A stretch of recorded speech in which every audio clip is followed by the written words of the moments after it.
A local woman was taking her regular walk with her dog, following the familiar loop she often traveled. As she turned a quiet corner near Libby Street, everything seemed normal, peaceful even. But then, something caught her eye just off the main path. At first, she couldn't quite tell what she was looking at. Her mind raced, trying to make sense of the scene in front of her. Her heart began to pound as a chilling realization took hold. With shaking hands, she pulled out her phone and dialed 911. Her voice wavered as she spoke to the dispatcher, struggling to find the right words to describe what she had stumbled upon. When police arrived and assessed the scene, they confirmed what the woman had feared. It was Lauren Heike. Dear viewers, please don't forget to like, leave a comment under the video, and subscribe to the channel so as not to miss new videos. This is very important to us. Lauren Heike was born on June 2, 1993, in the serene and evergreen landscapes of Washington State, nestled in the Pacific Northwest of the United States. From the very beginning, Lauren stood out for her gentle spirit and radiant presence. She grew up in a loving, tight-knit family, surrounded by warmth, kindness, and shared values. Those who knew her best often described her as deeply empathetic, someone who was always ready to lend a hand, offer a comforting word, or simply brighten someone's day with her smile. Faith played a pivotal role in Lauren's life. She was a devout Christian, and her beliefs were the compass that guided her through the choices she made and the way she treated those around her. Her relationship with God wasn't just something private. It radiated through her daily actions, in the kindness she showed to others, and in the values she lived by. Lauren pursued her higher education at Northwest University in Kirkland, Washington, a respected private Christian university known for cultivating both academic excellence and spiritual growth. There, she studied communications, a field that aligned perfectly with her natural ability to connect with people on a deep and sincere level. While earning her degree, she also nurtured her passion for health, fitness, and overall wellness, embracing a lifestyle that celebrated both physical and mental strength. Beyond academics, Lauren was a beacon of positivity on social media. Her pages were filled with uplifting messages, motivational quotes, and glimpses into a life focused on gratitude, health, and inner peace. She wasn't chasing likes or followers. She was sharing genuine moments of joy and inspiration, hoping to bring a little light to someone else's day. Eventually, Lauren made a bold decision to move to Phoenix, Arizona, a step that marked the beginning of a fresh chapter in her life. The desert landscape, the endless sunshine, and the vibrant wellness scene drew her in. She was excited to explore new career opportunities in the beauty and wellness industry, where she hoped to help others feel confident and cared for. She found employment at a local medical spa, a place where her compassionate energy and natural warmth made an immediate impact. Her coworkers spoke highly of her. They said she had a way of making everyone feel welcome, valued, and uplifted. In her personal time, Lauren fell in love with the Arizona outdoors. She especially enjoyed hiking and walking through scenic trails under the open desert sky. The Reach 11 Trail in particular became one of her favorite spots, a peaceful stretch near 64th Street and Mayo Boulevard that offered tranquil paths, wide open views, and a chance to unwind from the bustle of the city. Lauren had recently moved into a new apartment nearby, making those walks part of her regular routine. She'd lace up her shoes, grab a coffee, and head out to breathe in the morning air. Always grateful for the simple pleasures life had to offer. She truly seemed to be stepping into a season of growth, independence, and self-discovery. Her friends described her as a burst of light, someone who could walk into a room and instantly lift the energy. She was funny, kind, and full of joy, the kind of person whose presence made the world feel just a little brighter. One friend said it best: Lauren had this light about her. You felt lucky just to know her. Each morning, Lauren and her close friend, River Hubble, had a sweet ritual. They'd call each other and share what they were grateful for that day. A simple but powerful tradition that kept them grounded and connected. On the morning of April 28, 2023, Lauren made that call as usual. She told River she was thankful to have woken up to another sunny day, to enjoy a cup of coffee, and to head out for her daily walk along the trail she loved so much. There was no sense of fear, no warning signs. Just a young woman starting her morning in peace. But that call would be the last time River heard Lauren's voice. By the following day, Saturday, April 29, 2023, concern began to grow. Lauren hadn't shown up for work, something completely out of character for her. She wasn't responding to messages or phone calls, and that silence spoke volumes. Meanwhile, around 10 a.m., the peaceful stillness of Reach 11 Trail was about to be disrupted by an unexpected discovery. A local woman who was out walking her dog was making her usual loop around the path. The sun was already high, casting golden light over the trail as she rounded a quiet bend near Libby Street. That's when she saw something unusual just off the main path, something that made her stop in her tracks. At first, she wasn't sure what she was looking at, but within seconds, a sinking feeling set in. She quickly reached for her phone and dialed 911, her voice trembling as she tried to explain what she had found. The emergency call, later released by Phoenix police in October 2024, captured every emotional second. The caller, clearly shaken, described the scene as calmly as she could. Police confirmed that what she had found was a woman. Though the caller didn't yet know her identity, it would soon be confirmed to be Lauren Heike, who had been missing for over 24 hours since heading out on her morning walk the day before. Within minutes of that 911 call, the Phoenix Police Department mobilized a response.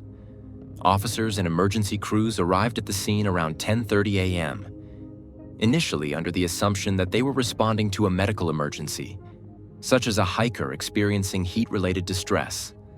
Those kinds of calls are not uncommon in the Arizona desert, but what they encountered was something far more serious. Upon arriving at the scene, first responders expected to encounter a typical emergency call, perhaps a hiker who had fallen, twisted an ankle, or become dehydrated under the Arizona sun. But it quickly became clear that this situation was far more serious and complex. This was not a routine call for medical assistance or wilderness rescue. Instead, they had stepped directly into the early moments of what would rapidly become an intense and deeply unsettling investigation. A sense of urgency filled the air as they assessed the scene.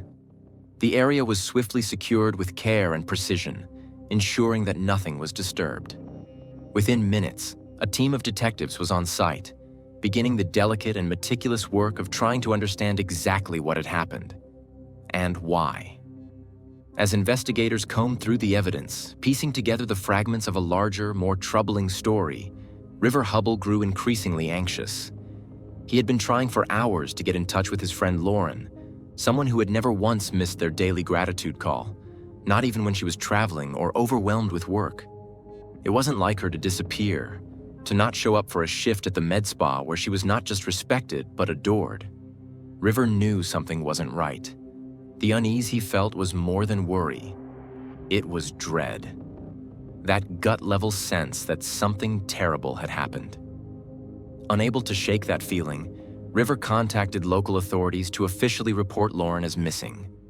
What he didn't know then was that his call came just as police were beginning to draw potential connections between the unsettling discovery made on Reach 11 Trail and the sudden, unexplained silence of a young woman whose absence had already begun to ripple through the lives of those who cared for her most.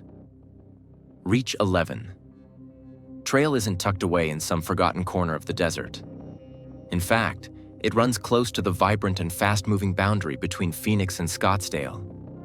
It's part of the everyday rhythm of the community, a stretch of natural beauty threaded through a city landscape where people go not only to exercise but to unwind, reflect, and connect with the peacefulness that nature can offer. Early mornings bring joggers pounding the dirt paths in steady rhythms, while afternoons see families walking their dogs, couples chatting, or individuals taking a moment to themselves. It's a shared space, one that fosters a sense of connection even among strangers. That's what made what happened that Saturday morning so difficult to process. For many, the trail had always felt like a sanctuary, especially for Lauren, who had confided in friends that the trail was her place to escape, to breathe, and to feel grounded. It had been, in every sense, her personal refuge. But now, that same space had become the setting for a mystery that shook the neighborhood to its core. What made the situation even more jarring was the way it touched people who were just living their ordinary lives. The woman who made the initial, devastating discovery wasn't a stranger to the trail or the neighborhood. She lived nearby, just a short walk away. She and her husband were regulars, familiar faces to the other early morning walkers. They often greeted the same people, exchanged the same friendly nods with passing runners, built quiet routines of recognition. Her husband, in fact, had seen Lauren before. While they never spoke beyond a casual wave, she had been a familiar presence. Someone who belonged there, someone they noticed. That woman, unknowingly, stepped into the center of a story that would upend the quiet rhythms of their lives. Her call to 911, shaken but composed, set off a series of events that would ripple through the community, across newsrooms, and into conversations far beyond Phoenix. In the days that followed, the trail transformed from a symbol of serenity into a site of remembrance. People came to leave flowers, not just friends or family, but strangers too. Notes, candles, even small tokens like friendship bracelets or painted stones began to appear. The messages were simple but powerful. You mattered. You were loved. We see you. It was a collective gesture of mourning and unity, a way for people to say, we stand together in this. But while the community mourned and tried to make sense of the senseless, law enforcement officials were already facing a daunting task. That initial emergency call, the one that alerted them to the scene, turned out to be just the beginning. In the span of only a few days, 3 more 911 calls came in, and each one painted a picture that was becoming harder to ignore. These new reports weren't about another discovery, but about someone, a man who had been seen lingering near the trail. Callers described him in different ways, but there were common threads in each account. He didn't look like a hiker. He wasn't dressed for exercise, didn't appear to be enjoying the trail like others. His presence made people uneasy. He stood out, not just because of what he wore, but because of how he moved, how he watched. Something about him felt wrong. At first, the description seemed too vague to act on. But as more calls came in, patterns began to emerge. Investigators started compiling details, from clothing to mannerisms, and realized that the reports were more than isolated concerns. They could be the missing pieces that would help make sense of an increasingly complicated puzzle. Phoenix Police Lieutenant James Hester was put in charge of the case. Known for his calm demeanor and sharp investigative instincts, Hester wasted no time addressing the public. In his first press conference, he stood before cameras and made his promise clear. They would not delay. They would not overlook anything. Every resource would be used. Every lead would be followed. The message to the community was one of urgency and reassurance. Still, the tension was undeniable. The once lively trail had grown quiet. Runners changed their routines. Parents stopped bringing their kids. People avoided the area altogether. The sense of safety that had once been so strong had been fractured, replaced with uncertainty and fear. Back at the precinct, detectives were working against the clock. They began reconstructing Lauren's last known moments. Through phone records and digital timestamps, they mapped a timeline that began to offer clarity. At approximately 10 a.m. on April 28th, Lauren had spoken to River, their usual check-in. A quick exchange of gratitude, some casual updates, and well wishes for the day ahead. It was routine, ordinary, but it would later be recognized as the last time anyone heard her voice. By the next morning, April 29th, over 24 hours had passed. That's when her was found near the trail, in a secluded spot not visible from the main path. That detail alone told investigators something important. Whoever was responsible had chosen that spot deliberately. It wasn't just a tragic coincidence. It was, perhaps, calculated. Phoenix PD's forensic team immediately got to work. They meticulously examined the scene, collecting every item that might yield clues. Lauren's shoe was found near a stretch of low barbed wire fencing, an odd place for it to be. Her personal items were scattered nearby. Everything was bagged carefully, documented, and sent for analysis. What they needed now was not just evidence, but a connection, something that could point to a person. And then came the break. A preliminary DNA analysis on Lauren's shoe came back with a partial profile. The DNA didn't belong to Lauren. It belonged to someone else. Someone unknown. That was the moment the case shifted. This wasn't just an anonymous crime anymore. It was now traceable. As forensic work progressed, detectives took to the streets. They canvassed the neighborhoods around Reach 11. They knocked on doors, talked to hikers, interviewed anyone who frequented the trail. That's when the other 911 calls came into sharper focus. 3 different callers had reported a man behaving strangely near the area in the days before and after Lauren's disappearance. He was described as being somewhere between 5 and 6 feet tall, wearing dark clothing and carrying a backpack. Then came a significant turn in the investigation. On May 2, detectives obtained surveillance footage from a camera positioned near the edge of the trail. The footage wasn't crystal clear, but it was enough. It showed a man running through the desert, moving fast, backpack slung over his shoulder. He wasn't jogging. He was sprinting. The timestamp aligned almost exactly with when police believed Lauren had been attacked. Police released the surveillance footage to the public, identifying the individual captured in the video as a person of interest. The images were grainy but unmistakable. A figure walking with a particular gait, wearing clothing that matched descriptions offered by earlier witnesses. His face wasn't entirely visible, but there was just enough detail to stir recognition in anyone who may have seen him before. Authorities made a strategic move by releasing the footage. They weren't accusing, not yet, but they were asking for help, urging the public to look closely and think carefully. Almost immediately after the footage aired on local news stations and began circulating on social media platforms, the phones at Silent Witness, the region's anonymous tip line, began ringing off the hook. Calls flooded in, some confident, others cautious. But many described someone eerily similar to the man in the video. One tip in particular stood out. A caller described a man they had seen not far from Reach 11 Trail around the time of Lauren's disappearance. He had been carrying a pocket knife. It was described as small, likely meant for utility, but the caller mentioned that it looked unusual, perhaps handmade or with some kind of unique emblem on the handle. Could that detail be meaningful? Investigators, though careful with their public statements, made a note of the tip. They weren't drawing conclusions yet, but every new piece of information was carefully documented and assessed. Even seemingly minor details could become critical as the case unfolded. As the investigation deepened, detectives broadened their scope and began taking a closer look at Lauren Hiky's life, her habits, her schedule, and the places she frequented. They interviewed coworkers from the med spa where she worked, combed through footage near her new apartment complex, and mapped out her regular walking routes. The question began to linger in the background of every conversation. Was someone watching her? Had someone taken notice of her routines, her patterns? Or was this entire event a tragic random occurrence?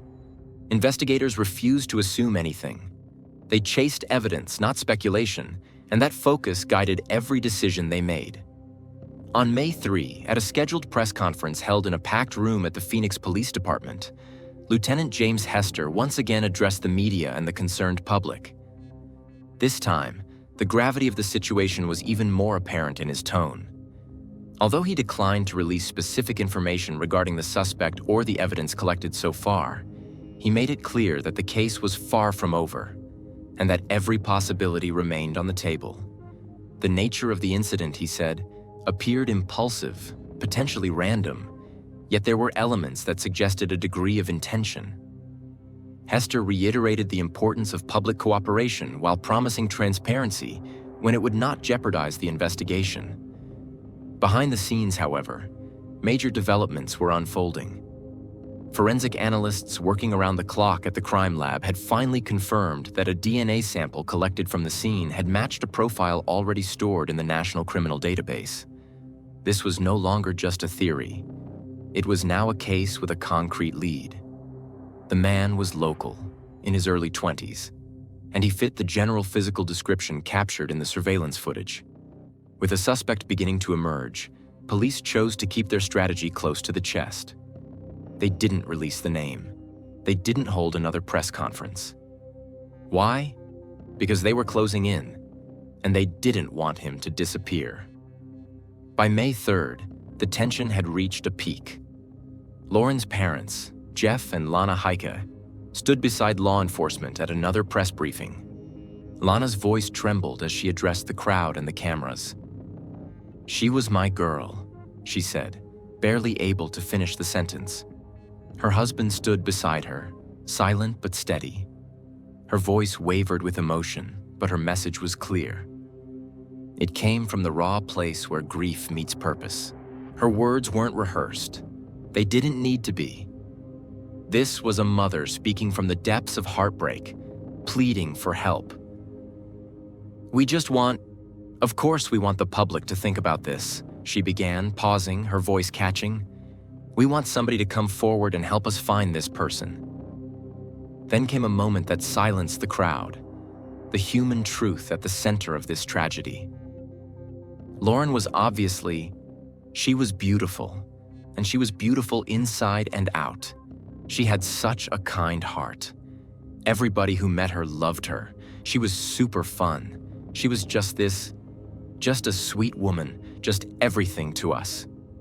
She took a breath, visibly holding back tears. I talked to her every single day, at least once or twice a day, and we always texted too. Every phone call ended with, "I love you, Mom." Every single text ended the same way. "That was our thing. That was Lauren. This is horrific. I'm sorry." Her voice broke, but she pressed on. "As hard as this is for us, we're grateful. Grateful because we had such a beautiful child. She had the ability to change anyone's life, no matter what they were going through. If you interacted with Lauren, you felt her goodness. She was just an amazing individual." And then the final plea. One last emotional push for answers. "I just want everyone to dig as deep as you can. Think hard. If you know anything, and anything at all, any kind of detail, please come forward. Help us." It wasn't just a press conference. It was a call to action, one that would soon change the course of the investigation. Her plea didn't fall on deaf ears. In the hours after the press conference aired, new tips began rolling in. Something had shifted. People were now connecting dots. One caller reported seeing a man with a backpack who had been acting strangely near the Reach 11 trail around the time of Lauren's disappearance. Another tip came in about a local man living less than a mile from the trail who had been exhibiting odd and unsettling behavior. The person mentioned that this man had been fired from a recent job after making coworkers uncomfortable with his aggressive and unpredictable demeanor. With each tip, detectives started piecing together a clearer image, not just of a suspect, but of a pattern. The trail that had gone cold was now heating up fast.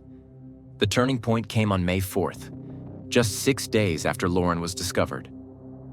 A probation officer reached out to detectives with a startling lead. One of his clients, a man currently on probation for past offenses, including robbery and disorderly conduct, matched the general physical description captured on surveillance footage from the trail. He lived in Scottsdale, in close proximity to the area where Lauren often hiked. The man's name? Zion William Teasley. At just 22 years old, Teasley already had a history that raised red flags. His probation officer noted that Teasley had previously been dismissed from a job for displaying aggression, which aligned with tips from callers about someone behaving inappropriately at work and around the trail. Investigators dug deeper into his background, cross-referencing his details with the forensic evidence already on hand.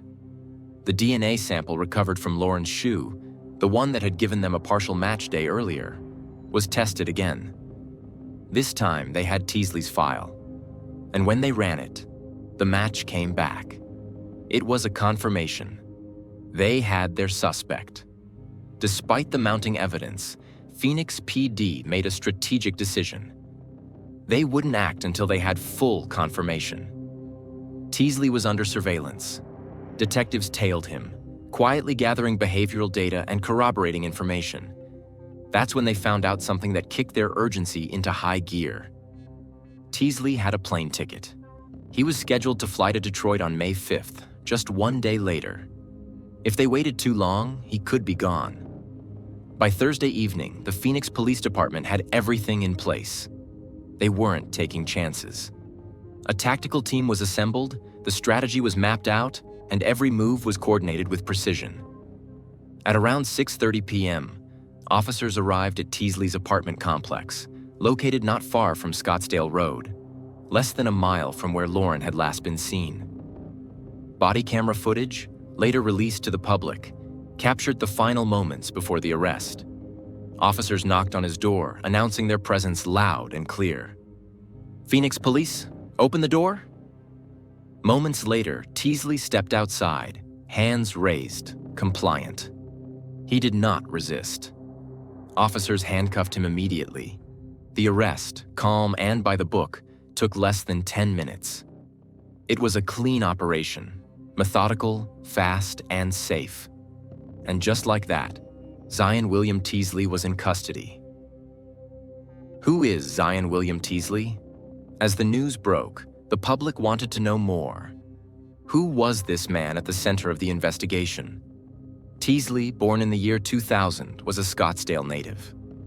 At 17, he had already entered the criminal justice system, having been charged with robbery and disorderly conduct, the offenses that later put him on probation and led to the tip from his supervising officer.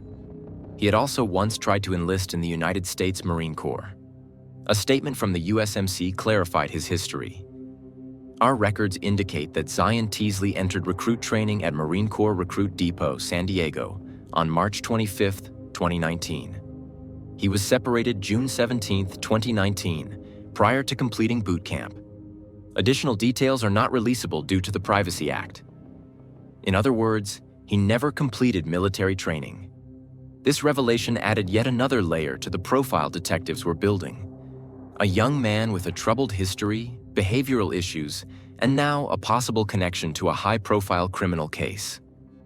Back in 2018, when he was just 18 years old, Teasley and two acquaintances were involved in an incident that would serve as a precursor to the turbulence that followed. According to court records, the trio staged a robbery. Zion was accused of being the one who demanded cash. The case didn't go to trial. Instead, he took a plea deal. The sentence?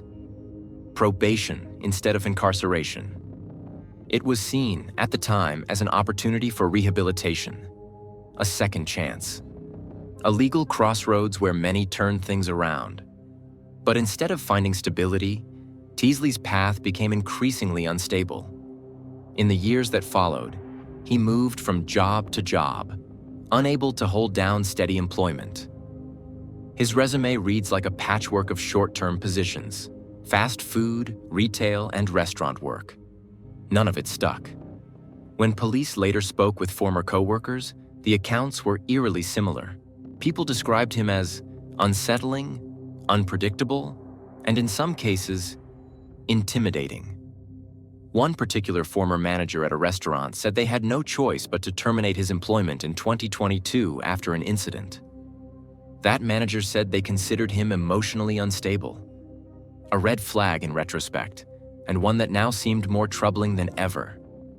As the investigation into Lauren Hiky's case gained momentum, law enforcement turned its attention to Teasley's living space. Officers secured a search warrant and entered his Scottsdale residence.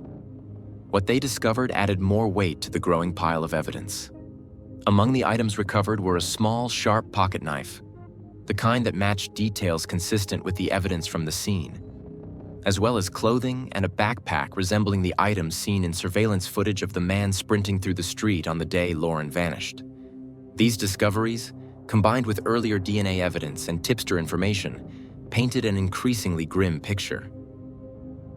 On May 5th, 2023, Phoenix police officially booked Zion Teasley into Maricopa County Jail. The charges brought against him were severe and sweeping: first-degree murder, robbery, and tampering with evidence. Investigators believe that in addition to the assault itself, Teasley had taken something from Lauren at the scene, though they withheld specifics. The case had moved quickly, from a quiet trail to an arrest in less than a week. But when brought in for questioning, Teasley didn't confess. In the early stages of his interrogation, he denied involvement altogether. He claimed he had never been near the Reach 11 trail on the day of Lauren's disappearance. Detectives pushed back, presenting him with the mounting forensic and video evidence. At that point, he stopped talking. He went quiet. No admission, no explanation, just silence. Meanwhile, silent witness tips continued to come in, helping law enforcement fill in the timeline. Multiple community members reported seeing a man matching Teasley's description loitering near the trail in the days leading up to the incident. One hiker even reported seeing him in a verbal altercation with someone else on April 27th, the day before Lauren's final walk. Detectives couldn't yet say for certain, but the pattern was becoming difficult to ignore. On May 6, 2023, Phoenix PD's Lieutenant James Hester addressed the public. Calm, focused, and resolute, he delivered the update. "We believe this was a random act," he stated. "At this time, there is no known connection between the suspect and the victim." He was flanked by Lauren's parents, Jeff and Lana Heike, who stood quietly, their grief etched into their faces. Jeff stepped forward to thank the public for their continued support and for the tips that had helped solve the case. "It's because of you," he said, his voice steady. "We got him." For Lauren's family, the arrest marked an important turning point. But it wasn't closure. It was, at best, the beginning of what would be a long and painful road through the justice system. By December 2023, the case escalated again. Maricopa County Attorney Rachel Mitchell announced her office had filed a notice of intent to seek the death penalty should Teasley be convicted of Lauren's murder. It was a high-stakes decision. Capital cases require more preparation, greater oversight, and lengthier legal procedures. But Lauren's family supported the move. Through a public statement, they said, "We'll be there every step of the way to ensure Lauren receives justice." And the case didn't stop evolving there. In July 2024, prosecutors added charges linked to a separate incident from 2020, a burglary involving another alleged attack. In that case, the victim had survived, and further investigation tied Teasley to the crime. Then, on February 5, 2025, even more charges emerged. According to court documents, Teasley was formally charged with 10 additional counts connected to misconduct allegations dating back to 2019 and 2020. In one instance, he reportedly made admissions, though he has since pleaded not guilty across all of those new charges. What this series of revelations began to suggest was not just a one-time breakdown, but a pattern of behavior. From the 2018 robbery to his conduct while on probation, from workplace red flags to alleged prior incidents, the portrait that emerged was of a man unraveling over time, with instability as recurring themes. As of early 2025, Zion Teasley remains in custody, now held without bond due to probation violations. His initial bond was set at $1 million, but that has since been revoked. The legal case is ongoing, and no verdict has yet been reached. The trial is scheduled to begin on October 28, 2025, in Maricopa County Superior Court, a full 2.5 years after Lauren's life was taken. The delay is due, in part, to the complexity of a capital case and the amount of evidence involved. Prosecutors are preparing to present a case based on DNA findings from Lauren's shoe, surveillance footage of the suspect running from the trail, and witness accounts describing Teasley's behavior in the area before and after the incident. The defense, meanwhile, is expected to challenge every element, from the forensics to the timeline, including phone data, camera footage, and the items collected during the search of his apartment. Lauren's family, through it all, has remained vocal and present. In an interview aired in May 2024, Jeff and Lana Heike reflected on the daughter they lost. "She had so much promise," Lana said softly. "We've now spent 2 Christmases without her, and every day we wait for the trial." They vowed to continue attending every hearing, every court date, every development, no matter how long it takes.